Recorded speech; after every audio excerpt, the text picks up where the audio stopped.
this car, and now he's struggling just to make lap time and going to lap down here. So what I think the drivers are learning in this race early is how hard can they push on the front end of the run. If you're going to get an 80 lap run here or a 100 lap run, you're going to need to really be smart about how hard you run in the first 20 or 30 laps of this run.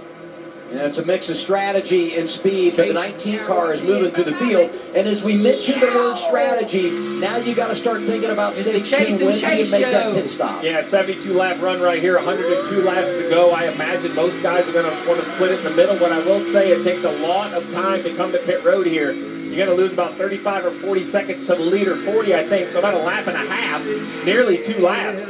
So if you're going to lose nearly 2 laps, you're going to be very careful. It's not a type of track where you can just pit nice and early and gain an advantage, so it might be a little bit of a wait and see. But as more cars slip and slide, the handling may force some cars to pit road as Briscoe continues this march forward.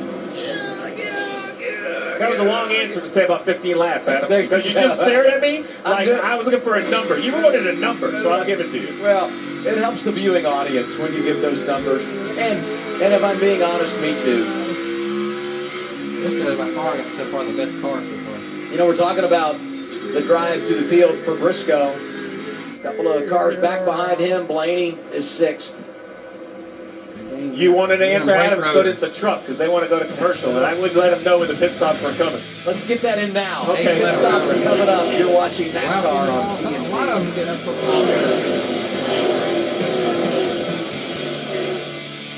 Suspension, I think that was in the entry to turn 1. You got up high into the fence. Yeah, he was fighting really, really hard to keep. He was fighting really, really hard to stay on the lead lap. On the outside of the 22 here, let's watch him get down into turn 1. Got me too hot. And he done a really good job to stay right there for several laps. Joey was having a hard time getting by.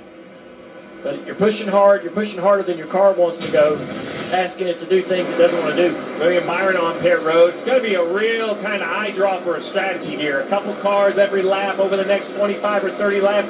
I'm even hearing some whispers through the garage today about guys trying to run this entire stage.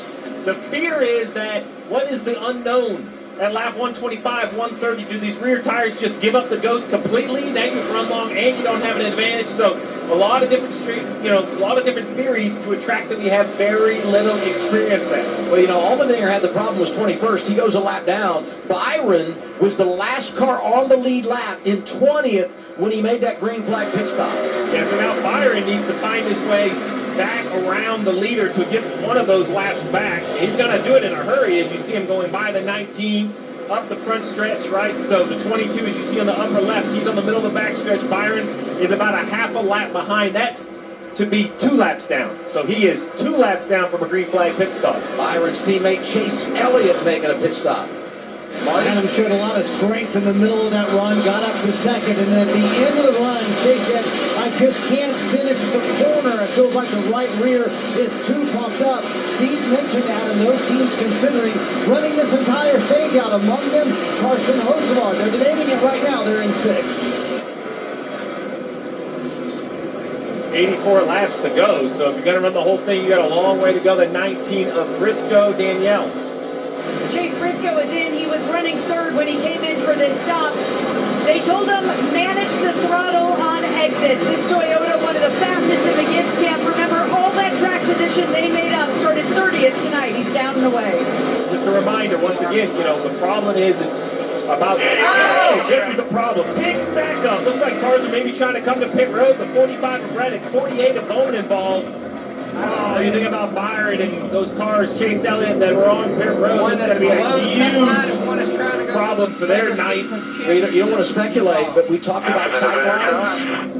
You know, and you got to get where you want to be to manage that run to pit road. And I say sightlines from the spotter stand, so we'll listen to all the radio here. Right front's flat on the 48 there. Right side as quick as we can here, right side.